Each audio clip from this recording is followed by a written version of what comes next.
আসসালামু আলাইকুম ওরহমতুল্লাহি ওবরকাতু।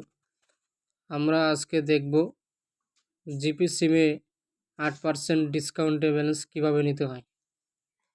তো 8% ডিসকাউন্টে ব্যালেন্স নিতে হলে আমাদেরকে প্রথমে আমরা নগদ অ্যাপসে প্রবেশ করব।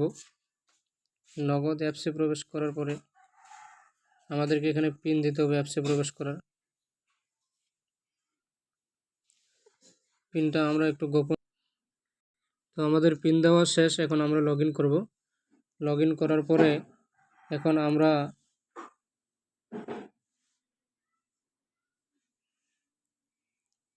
মোবাইল রিচার্জে ক্লিক করব। এটাতে ক্লিক করব। ক্লিক করার পরে আমরা একটি গ্রামীণ নাম্বার সিলেক্ট করব, যেমন এটা নাম্বার আমি সিলেক্ট করলাম। তারপরে আমরা 502 টাকা রিচার্জ দেব। 502 টাকা অ্যামাউন্ট বসিয়ে দিয়ে পরবর্তীতে ক্লিক করব।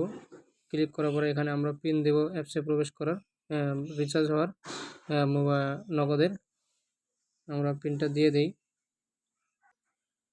পিনটা দেওয়ার পরে আমরা এখন আমাদের পিন দেওয়ার কাজ শেষ। এরপরে আমরা পরবর্তী ক্লিক করব। এখন আমরা রিচার্জ করে ফেলব। এখানে চাপে ধরলে আমাদের রিচার্জটা হয়ে যাবে। এখন আমরা দেখব আমাদের 40 টাকা ক্যাশব্যাক সেটা আসলো কিনা। এখানে আমরা সেটা দেখতে পারবো। আমরা যদি লেনদেনে ক্লিক করি, লেনদেনে ক্লিক করলে আমরা এখানে দেখতে পাবো। এখানে আমরা দেখতে পাচ্ছি 40 টাকা ক্যাশব্যাক, 500 টাকা রিচার্জ। এই ছিল আজকের ভিডিও আমাদের। ধন্যবাদ। আসসালামু আলাইকুম ওয়া রাহমাতুল্লাহ।